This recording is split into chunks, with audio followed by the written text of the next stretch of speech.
দিনটাকে আল্লাহ হাসরের মাঠ বানায়া দিবে। মানুষ গিয়া জমা হবে হাসরের মাঠে, কেউ পানি পান করবে, কেউ কলিজা পাটা পিপাসা লইয়া হাসরের মাঠে দাঁড়ায়া থাকবে।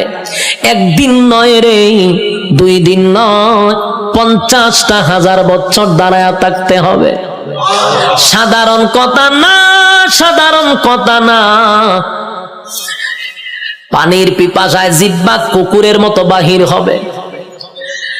আল্লাহর পয়গম্বর বরকতে হাত দিয়া কাউকে পানি পান করাবে, আর কেউ পানি না পান করে হাসরের মাঠে দাঁড়ায়া থাকতে হবে।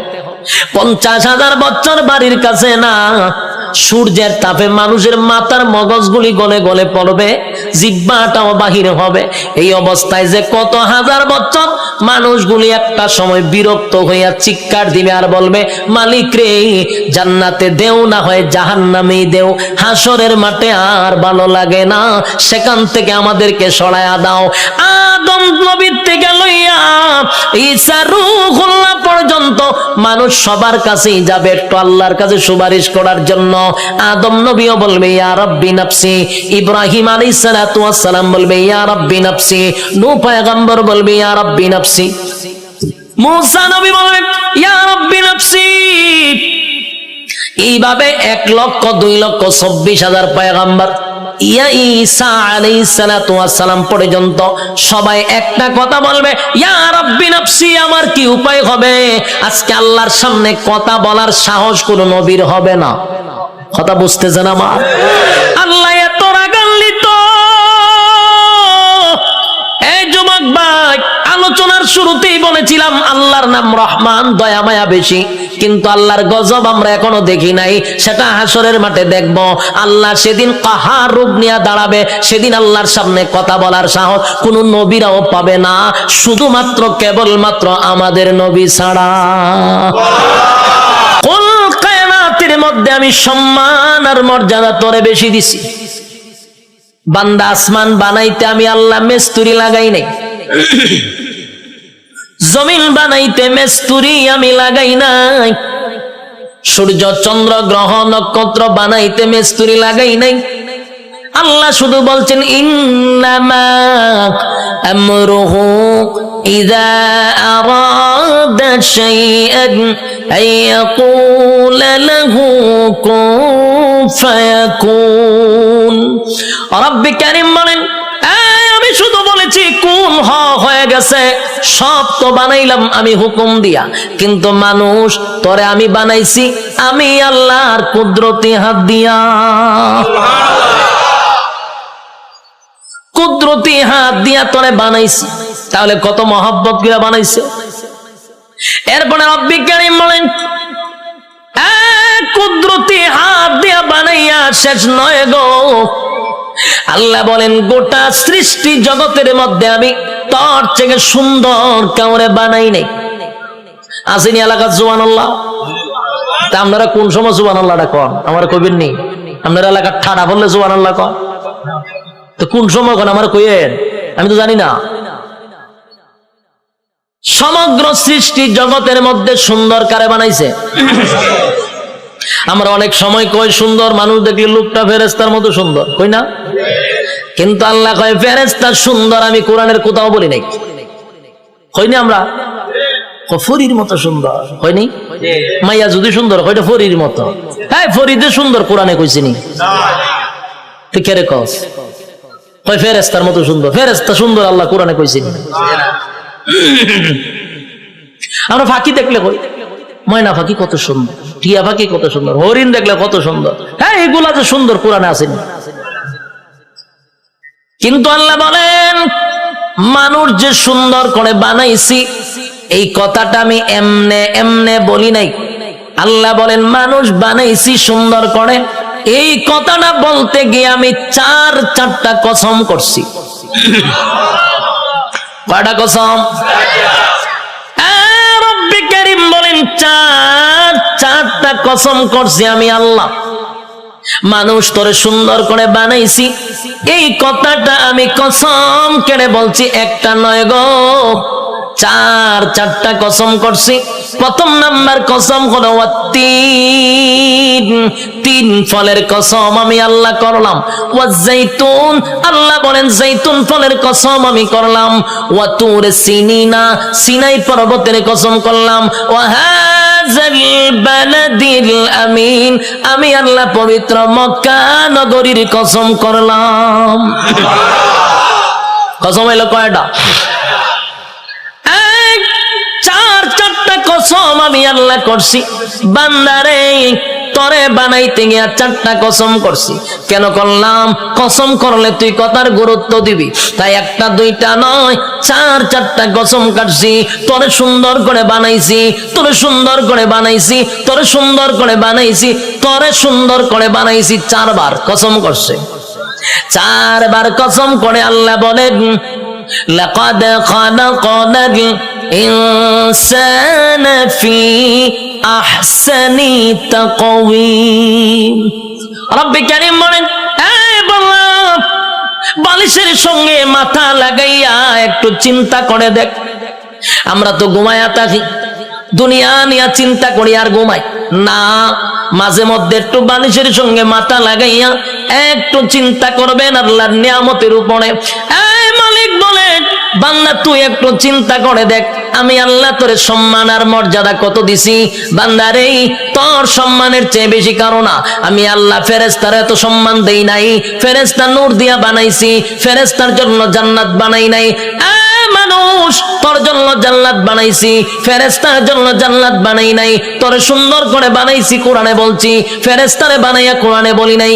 এত সম্মান, এত মর্যাদা আর এত নিয়ামত আমি আল্লাহ তোরে দিলাম। দুইটা চক্ষু দিলাম, এত পাওয়ারফুল চক্ষু যে তাকানোর সাথে সাথে সাত আসমান, একেবারে 500 বছরের রাস্তা আমরা দেখতে পারি। সুবহানাল্লাহ। এখান থেকে তাকাইলে যে আমরা নীল আকাশ তারকা দেখি, তারকা প্রায় 200-300 বছরের রাস্তা। সুবহানাল্লাহ। সূর্য এই পৃথিবীর থেকে 9,30,00,000 মাইল উপরে, চাওয়া মাত্রই আমরা দেখতে পাই, ঠিক নেই? চোখের পাওয়ারটা কি মনে করছেন? চোখের পাওয়ার এত বেশি, বিদ্যুতের চেয়েও মানুষের চোখের গতি বেশি। বিদ্যুতের গতি হলো প্রতি সেকেন্ডে 1,86,000 মাইল বেগে যায়, আর আমাদের চক্ষু এর থেকে হাজার হাজার কোটি গুণ মাইল উপরে যায়। আল্লাহ এত পাওয়ারফুল দুইটা চক্ষু আমাদেরকে দান করছে। এরপরে আমাদেরকে মেধা শক্তি দিছে, ভালো বোঝার শক্তি দিছে, মন্দ বোঝার শক্তি দিছে। ফেরেশতা কিন্তু শুধু ভালো বুঝে রে, মন্দ বুঝে না। শয়তানরে আল্লাহ শুধু মন্দ বুঝার তৌফিক দিছে, খারাপটা খালি খারাপ বুঝে, ভালো বুঝে না। আর মানুষ ভালো মন্দ বুঝার তৌফিক দিছে, কথা হয় না? এতগুলো নিয়ামত আল্লাহ দিলেন। হাঁটার জন্য পা দিলেন, হাত দিলেন, চক্ষু দিলেন, মাথা দিলেন, এত সুন্দর করে কাঠামো দিয়া মানুষ বানাইলো। বান্দা কেন বানাইছি? গোলামি করবি আমি আল্লাহ। আর আল্লাহ বলেন তুই আমার গোলামি করবি। সূর্য তোর গোলামি করবে, চন্দ্র বান্দা তোর গোলামি করবে, জমিন বান্দা তোর গোলামি করবে, যা কিছু দেখস বান্দা তোর জন্য বানাইছি সব তোর গোলামি করবে। তুই শুধু আমি আল্লাহর গোলামি করবি। কিন্তু মানুষ এত বড় পোল্ট্রি বাজ, মানুষের যে পোল্ট্রি বাজ কেউ নাই, মানুষের থেকে অকৃতজ্ঞ আর কেউ নাই। মানুষ এত কৃতজ্ঞ, একটা প্রাণীর মধ্যে যে কৃতজ্ঞতা আছে মানুষের মধ্যে নাই। একটা কুকুর হলো সবচেয়ে নিকৃষ্ট প্রাণী, কিন্তু কুকুরটারে 2 দিন খাবার দেন, আপনি 2 দিন খাবার দেন, আপনার পিছু ছাড়বে না। 1 মাস পরেও যদি আপনি কুকুরটার কাছে আসেন, কুকুর আপনারে দেখলেই বুঝতে পারবে আপনি তারা খাওয়াইছেন। কিন্তু মানুষরে মানুষ খাওয়াইতে খাওয়াইতে পেট ভরায়া দেয়। মানুষরে এত কিছু করার পরও মানুষ সেটা মনে রাখে না, মানুষ কৃতজ্ঞতা প্রকাশ করে না। আল্লাহ বলেন বান্দা শুন, একটা মাছ যেইভাবে পানির নিচে ডুবন্ত থাকে, আমি আল্লাহ কিন্তু মানুষগুলারে এইভাবে পানির নিচে ডুবায় আর যেইভাবে মাছ রাখি তোদেরকে নিয়ামত দিয়া ডুবায় রাখছি। নিয়ামতের মধ্যে আমরা ডুবন্ত, মাছ যেইভাবে পানির নিচে ডুবন্ত, বান্দারে আমি তোর নিয়ামত দিয়ে এইভাবে ডুবায় রাখছি। বান্দা শুন, এতগুলা নিয়ামত আমি আল্লাহ তোরে দিলাম, কোন নিয়ামতের অস্বীকার করবি? ক পারবে? فبأي آلاء ربكما تكذبان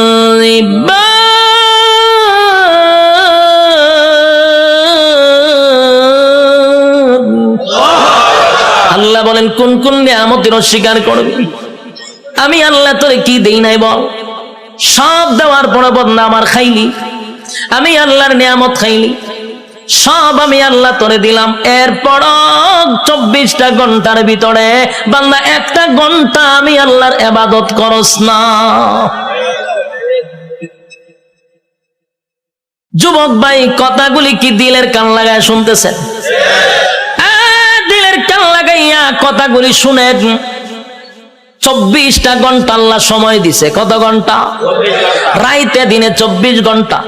দিলের মধ্যে একটু প্রশ্ন করেন তো দেখি, 24টা ঘন্টার ভিতরে আল্লাহ তো দিল আমরা 24 ঘন্টা। যুবক, নিজেরে নিজে প্রশ্ন করো, 24টা ঘন্টার ভিতরে আমার মালিক রে তুমি কয় ঘন্টা দিছ? একজনের কথা হয় না, 1 ঘন্টাও মালিক রে দেয় না। আল্লাহ কয় তুই ভাবছ আমি তোরে ছাইরা দিব? আমার নাম রহমান, দয়া মায়া বেশি। আল্লাহর দয়া মায়া বেশি। আমরা খালি ওয়াজ শুনছি আল্লাহর দয়া মায়া বেশি। রহমান নামের গুণ হলো আল্লাহর দয়া মায়া বেশি। আল্লাহ যত বড়, আল্লাহর মায়া দয়া তত বড়। শুধু ওয়াজটা শুনছি, কিন্তু এরপর ওয়াজ শুনছেন। আল্লাহ বলেন আমি যত বড়, আমার আযাব আর গজব কিন্তু বান্দা অত বড়। আমি সবাইরে ছাড় দেই কিন্তু ছাইরা দেই না। ফেরাউনরে আমি ছাড় দিছি, ফেরাউন্নারে আমি ক্ষমতা দিছি। ক্ষমতা দেওয়ার পরে নিজেরে নিজে খোদা দাবি করছে। ফেরাউন খোদা দাবি করছে, আল্লাহ তার এরপর ছাড় দিছে। কিন্তু যখন বেয়াদবি করছে পয়গম্বরের সঙ্গে, আল্লাহ কয় আর তোরে ছাড় দেওয়া যায় না। ফানিতে সুবাইয়া সুবাইয়া ফেরাউন্নারে মারছে, ছাইরা দিছিনি?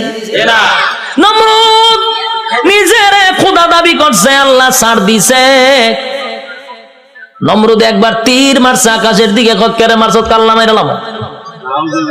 আল্লাহ কয় ফেরেশতা রে, তীরের মধ্যে একটু রক্ত লাগায়া দে।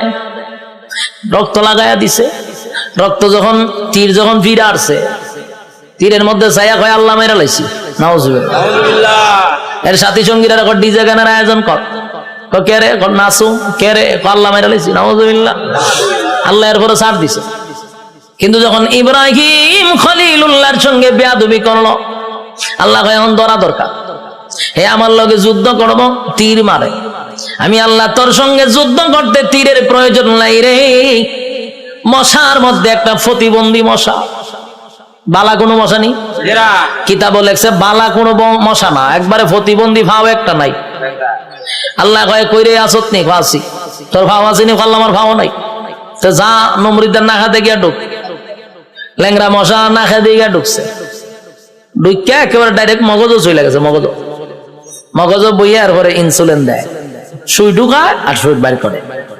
যেই সুই ঢুকায় যে মগজ, একটা লাফে 3 হাত উঠছে নমরুদ। যা পার্লামেন্টে বইয়া রয়েছিল, মশায় যখন খামড় দিছে পার্লামেন্টের নাচ শুরু করছে ডিজে গানের মতো, উরুম দুরুম নাচে। সে আরো বিভিন্ন মন্ত্রীরা বসা, দেশের বিভিন্ন জায়গার থেকে অনেক রাষ্ট্রপতিরা আইছে। আইয়া যখন দেহে দেশের বাদশাহ এইভাবে ডিজে করে পার্লামেন্টে বসে, এটা কি পাগল নেই? ও পাগল তো আসি না। হঠাৎ করে নাচে কা? ও নাচতে নাচতে মশাও তো কম খারাপ না, কারণ টেং টুং যেদিন না থাকে এরা মারাত্মক খারাপ থাকে। এই মশা কিন্তু মারাত্মক খারাপ, হেদের সুই ডুগা যে বাইর করে না। আর এইদিকে নমরুদ্দা ডিজে গানের মতো নাচতেছে। কোনোভাবেই ব্যথা কমে না, আছে মানে ঘটনা কিটা যা পায় তা দিয়ে মাথার তা পায়, কোনোভাবেই ব্যথা কমতেছে না।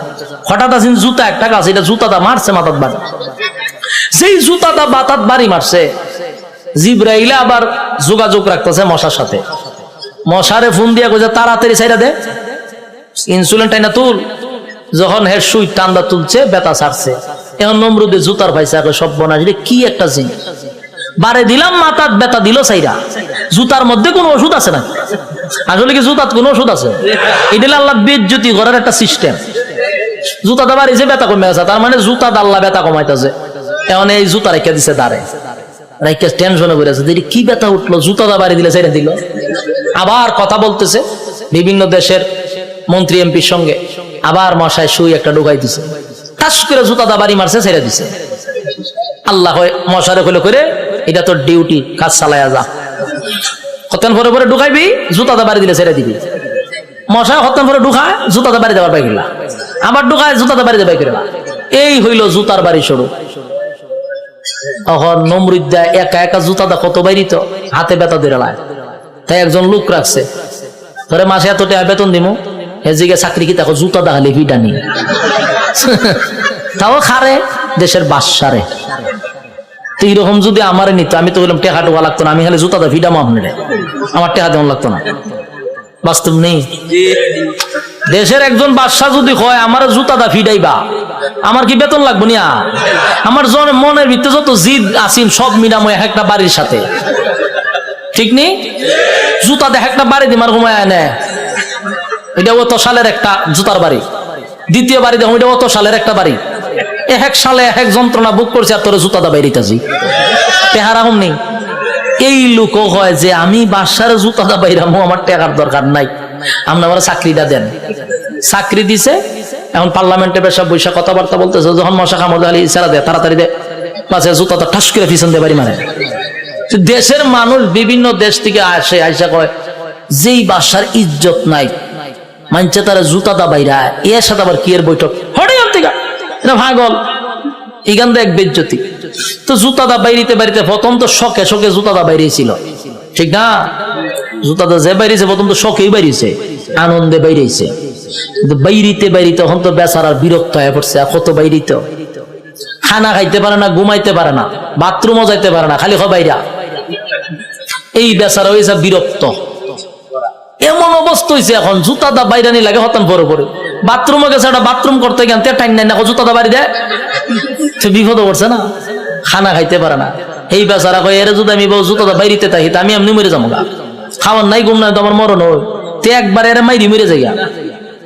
এখন হে কইলো সিদ্ধান্ত নিয়েছে না এমন মরুম, চাকরি না করলে আমার গরদান যাইব, আর আমি যদি চাকরি করতে চাই আমি এমনি মরে যাবো গা, তে এক বালা হেরে মাইরা মরে যাই। তখন একদিন জুতার বদলা বড় একটা মুগুর লইছে, আমরা এটা কিতা করি মুগুর করি, মুগুর লইছে একটা, লইয়া পিছে বইয়া রয়েছে। যখন জুতাটা বাড়ি দে, তখন মুগুর লইয়া যৎকান শরীরে শক্তি আসিন, একটা বাড়ি দিছে, মাথার দুই ভাগ হয়ে যা। ল্যাংরা মশা যে মাথার ধরেছিল, ছায়া দেয় ছাদ নাই, ছাদ নাই, মশায় চিন্তা করবো যেরকম একটা নোংরা পরিবেশে কি আর বন যায়, মশা গেছে। নমরুদ্দা শেষ নি, কার সাথে পাল্লা লইছিল? আল্লাহ মারছে কেমনে? জুতা দা ফিডাইয়া মারছে। এই জন্য আল্লাহ ছাড় দেয়, ছেড়ে দেয় না। বুঝসারে চিনেন না আপনারা? এখানে যারা বয়স 30 আছে এরা বুঝসারে চিনব। ডব্লিউ বুশ হে কিন্তু কম করছে না, এইটা আমরা দেখছি। হে অনেক মুসলমানের রক্ত দিয়া গোসল করছে, হে কম করে নাই। শেষে আল্লাহ হেরও কিন্তু সাংবাদিকের জুতাদা ফিটাইছে, এক সাংবাদিকের জুতাদা বাড়ি মারছে। আর এই জুতার দাম অনেক হয়ে গেছে, মিলিয়ন জাদুঘর আছে। আল্লাহর মায়ের আস্তে আস্তে ছাড় দেয়, ছেড়ে। যারা জুলুম করতেছেন, যারা জুলুমের মধ্যে আছেন, যাই না রাখেন জুলুমের শেষ আছে। যারা জুলুম করে তাদের দুইটা শাস্তি, একটা দুনিয়ায়, একটা পরকালে। দুনিয়ায় ততক্ষণ না পর্যন্ত আপনার মৃত্যু দিবে না, যতক্ষণ আপনাকে দুনিয়াতে আল্লাহ চরম পর্যায়ের বেজ্জতি না করবে। চরম পর্যায়ের বেজ্জতি করার পর আপনার মৌত দিবে আল্লাহ। এরপরে পরকালে তো আছে কুবা শামসুর মতো, ইচ্ছা মতো কুবাইব। বাস্তব না বাস্তব? সাইজ কিন্তু আল্লাহ ছেড়ে দিত না, জনমের সাইজ করবো। এজন্য যারা জুলুম করেন স্পষ্ট শুনে রাখেন, প্রথম নাম্বার কথা হলো ততক্ষণ না মরবেন না যতক্ষণ আপনার আল্লাহ দুনিয়াতে চরম পর্যায়ের বেজ্জতি না করবে, অপমান করবে, এরপরে মৃত্যু দিবে। আর পরকালে তা আছে ওয়াং সাং সুচি কি তাই ইজ্জতে আসেনি, তাইরে জনমের দেওয়া দিতাছে, এখন বন্দি করে রাখছে।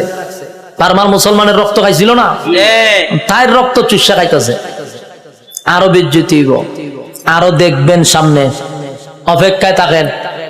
বাকিটা দেখার বয়স আপনারা রয়েছে, আল্লাহ দেখাইব। আল্লাহ বলেন সার দেই কিন্তু ছেড়ে দেই না, আমি যখন সার দেই বুঝিস না আমি তোরে ছাইরা দিছি। ধরব যেদিন আমি আল্লাহ ধরব, জনমের ধরা ধরব, পৃথিবীর কেউ তোরে রক্ষা করতে পারবে না। আমি আল্লাহর নিয়ামত খাইয়া আমি আল্লাহর নাফরমানি করস, ছাইরা দিব না, কিন্তু জনমের ধরা ধরব। যুবক ভাই, আমি আপনাদের উদ্দেশ্যে বলতে চাই, আল্লাহর দেওয়া নিয়ামত খাইয়া, নিয়ামত খাওয়ার পরে যে আল্লাহর নাফরমানি করতেছি, রাইতে দিনে 24 ঘন্টা পাইয়াও 1টা ঘন্টা আল্লাহর দেই না। ইমাম সাহেব যদি বলে আসেন না একটু নামাজে যায়, উত্তর দেয় হুজুর নামাজের সময় নাই। যদি কয় আসেন না মাহফিলে যাই, আমার সময় নাই। বেচারা খুব ব্যস্ত, সময় নাই, সময় নাই, সময় নাই, যে কোনো বিষয় লোক আমার সময় নাই।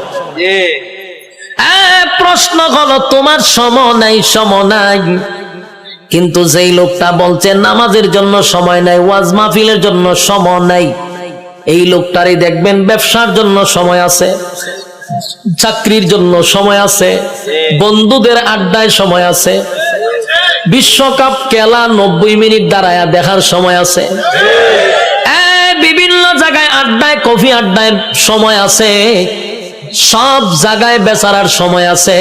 সময় নাই শুধু আল্লাহর বেলা। আল্লাহ বলেন সময় তো আমি দিছিলাম, সময় কাটা দিছে আল্লাহ। বলেন সময়ের মালিক আমি তোরে সময় দিলাম রে, আমার দেওয়ার সময় পাইয়া আমারে দিলি না, মন গড়া সময় নষ্ট করলি। বান্দা আমি পাই পাই পাই পাই করে তোর কাছ থেকে হিসাব নিব, বান্দা হিসাব না দিয়া সামনে আগাইতে পারবি না। আপনারা কিতা মনে হয় আল্লাহ আমরা সেইটা দিব হিসাব না নিয়া?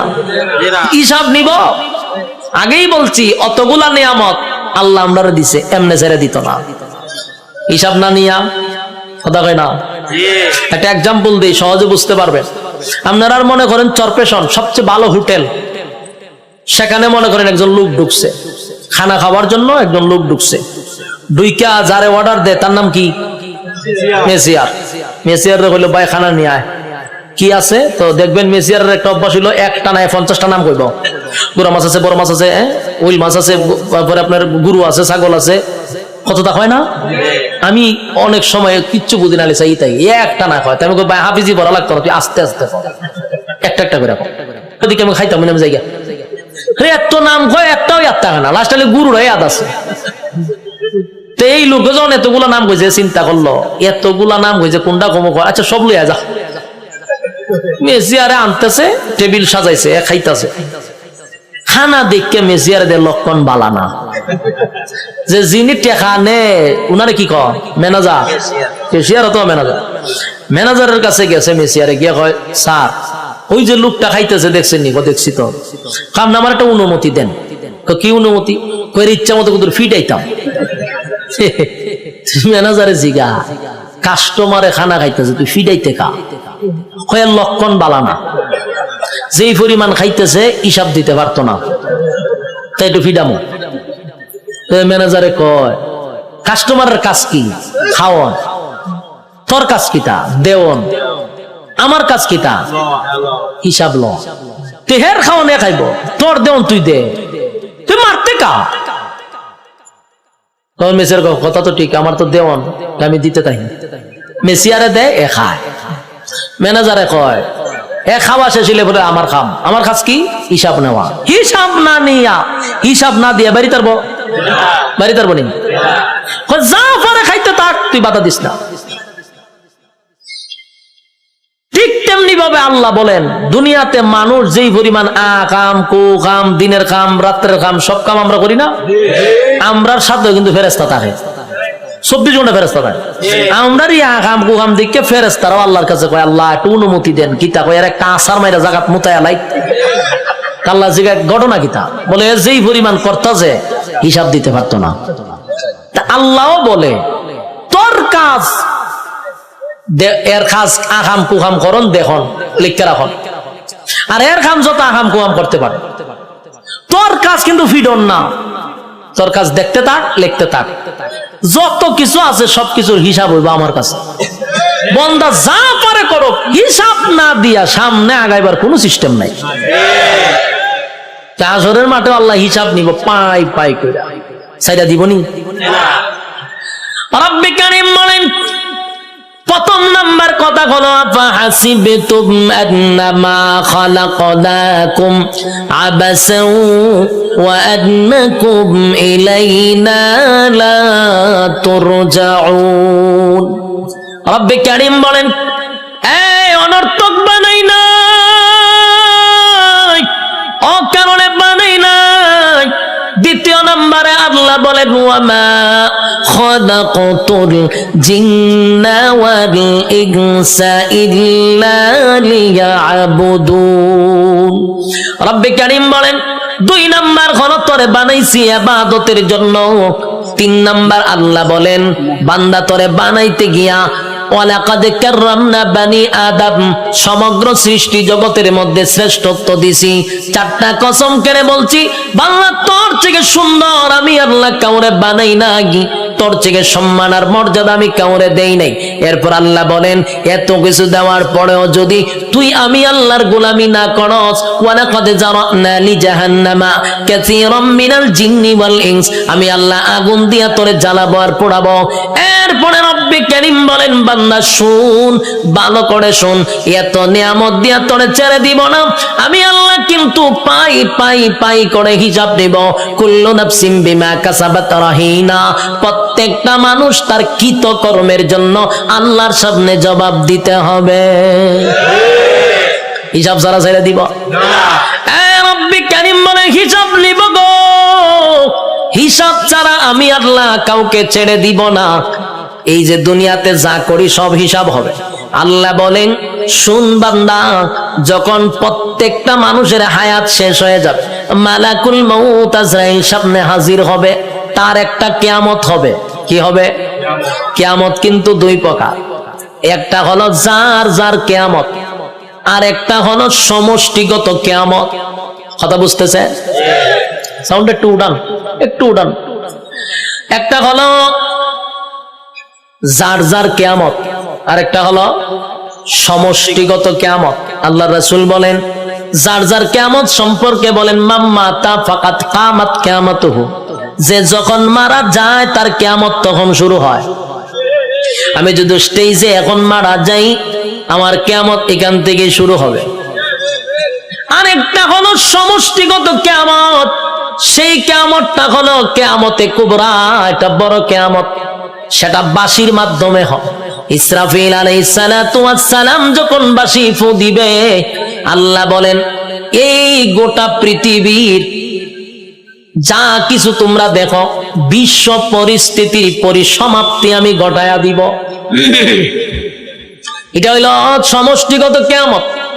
ইদা জুলজিলাতিল আরদু জিলজালাহা, জমিনের মধ্যে তখন জালজালা শুরু হবে, ভূমিকম্প শুরু হবে। যখন যে একটা ভূমিকম্প হইছে 13 সেকেন্ড, 13 সেকেন্ডের ভূমিকম্পে সব শেষ হয়ে গেল।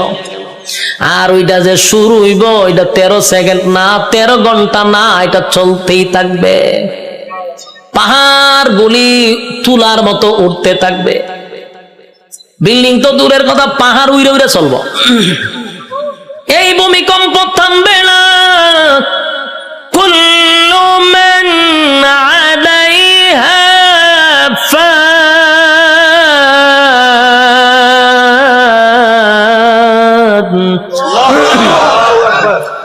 ওয়া ইয়াবকা وجه ربك ذو الجلال والإكرام